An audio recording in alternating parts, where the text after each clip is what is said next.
If convicted, Canada's watermelon would probably not even face serious jail time.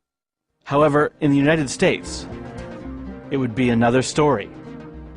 California native Renee Bourget is a reefer refugee. She was caught in the American medical marijuana trap. California, where she lived, had legalized medical marijuana. But the federal government often looks at things differently. I was working with a man with cancer and a man with AIDS and cancer, and they were conducting research on medical marijuana. And they were doing everything within the frame of the law because Proposition 215 had just passed, legalizing marijuana for medical purposes. And the federal government ignored the state law and went in and raided. I was released on a $10,000 bond. And my lawyer called me one evening and suggested that I leave the country. He said, don't tell anyone, you know, basically you have 5 days, get out of the country. I had a previous conviction of possession of marijuana in Florida, and they used the ability to charge me under the two strikes law out that threatened me with 100 years. And in doing so, they did that, and they tried to force feed me 10 years in prison. They tried to get me to plead guilty by hanging that over my head, the 100 years. I crossed the border in Washington State, through the forest, into British Columbia. I hitched a ride with a friend, and it took actually 4 hours to get across because my charges came up. But this woman came and said, well, what's this about? Why has this girl been waiting for so long? And so they looked through and they saw, oh, she said, oh, what is she charged with? Oh, marijuana. Let her through. And I really felt such a release when I got to Canada. Every time I feel like I'm going to be returned there, I feel suicidal. I feel so threatened there and trapped there that I don't ever want to go back. They've brought me to the brink of feeling I'd have to take my own life to avoid the persecution they've threatened me with. Excuse me.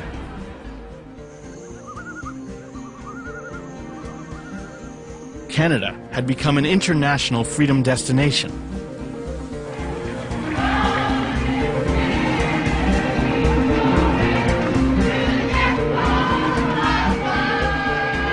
I have no doubt that marijuana will be legalized, and because it's going to be big business, and people think with their pocketbooks. Pot tourists came to get stoned. Gay couples arrived to get married. Reefer refugees came to escape America's harsh marijuana laws. And it was not just the fringe. Now average Americans are looking north. I'm enchanted. We're not leaving America because we don't like it. We're going to Canada because we seek more freedom than we have in the land of the free. Freedom Land, Amsterdam, summer of legalization. In an increasingly tense post-9/11 world, could it have all been just a dream?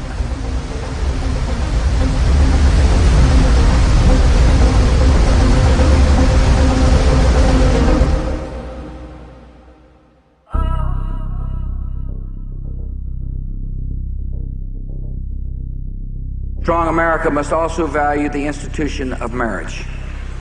As a union of a man and a woman, activist judges, however, have begun redefining marriage by court order without regard for the will of the people and their elected representatives.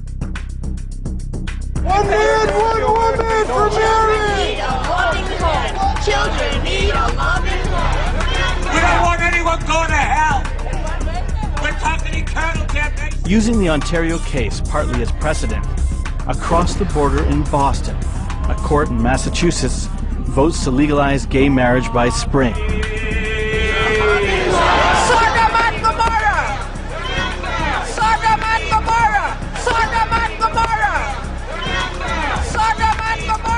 We are here primarily to keep America from becoming like Canada, who tolerates homosexuals and persecutes Christians for preaching against homosexuals. So if we don't stop it now, we will become like Canada one day. And in Canada, they say it's hate speech to preach from the Bible. From the God-given, inspired Word of God, they say they'll give you a fine. But you know what? I'm going to preach. I have free speech. You're free to go and sodomize each other. There's going to be so much more divorce in the land, people. What are they going to say when they want to marry my cow? America might end up having marriage with animals, God forbid, but it's a possibility because of... If we start changing the Constitution, what's next? They're going to go and ask for 2 wives and 1 man? Yeah, and then interpreting everything. I love that horse. I want to marry that horse. Betsy was a nice cow, somebody might say. I mean, come on, what are they going to say now? I pronounce you fag and pooch now? Come on. It's always been thought that Canada and America were going in the same direction. The two countries have always been very close, sharing many of the same values. After the rise of President George W. Bush, the countries seem to diverge. Gay marriage passes easily and quickly in Ontario. It divides America with both Democrats and Republicans against it. CBS is fined for over $500,000 for showing Janet Jackson's breast during the Super Bowl. It's legal for women to go topless in Ontario, and sometimes they do.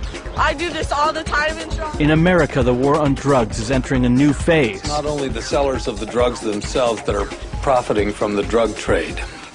It's the drug paraphernalia business. You know, they come in with SWAT helmets and gear and rifles and loaded weapons, kick in the door, come in there, clear. We got the weapons trained on us. And they go through the house, take my computers. At one point I told my wife, or she told me, this is just like a movie, because it was. There is another important difference emerging between Canada and the United States. The U.S. federal government is cracking down on medical marijuana, drug paraphernalia, and pot seed sales. Medical marijuana and drug paraphernalia are legal in Canada. We are looking at the cannabis superstore. Although technically prohibited, Canadian seed sales are booming. In America, American politicians could be destroyed by any connection to drugs. Canadian politicians almost seem to brag about it. I have tried marijuana, I just never exhaled. But perhaps the biggest rift came when the Canadian government announced that it would not join the United States in the invasion of Iraq. If military action proceeds without a new resolution of the Security Council, Canada will not participate.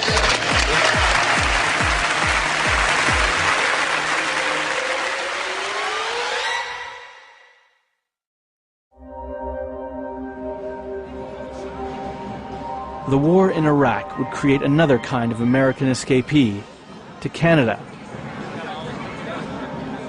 As a soldier, I'm not going to give the ultimate sacrifice for causes that can't be justified.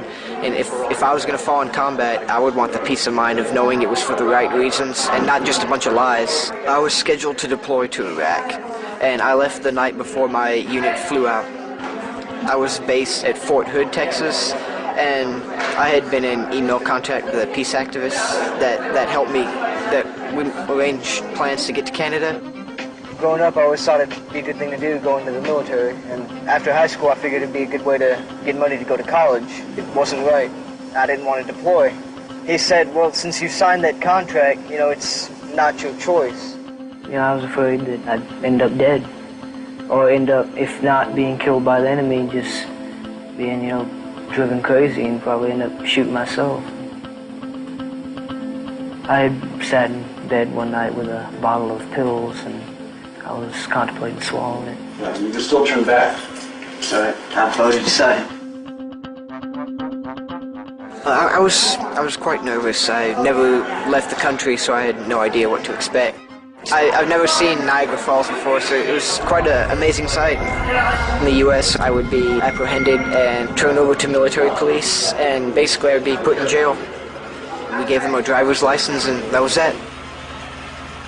It's kind of ironic, actually, because I felt like I was basically a free man at that time. So the United States is supposed to be the land of the free, but when I crossed into Canada, that's what I felt. I was entering the land of the free. However, the country's marijuana laws would quickly go into reverse. The Supreme Court rules that marijuana is very much illegal.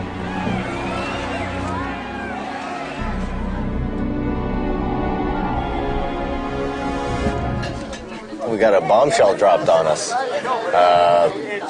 You know, the court struck down that, you know, it's back to being illegal, so now we can get criminally charged again. We're trying not to be too nervous around here. We're going to keep doing what we do, yeah, until we're shut down.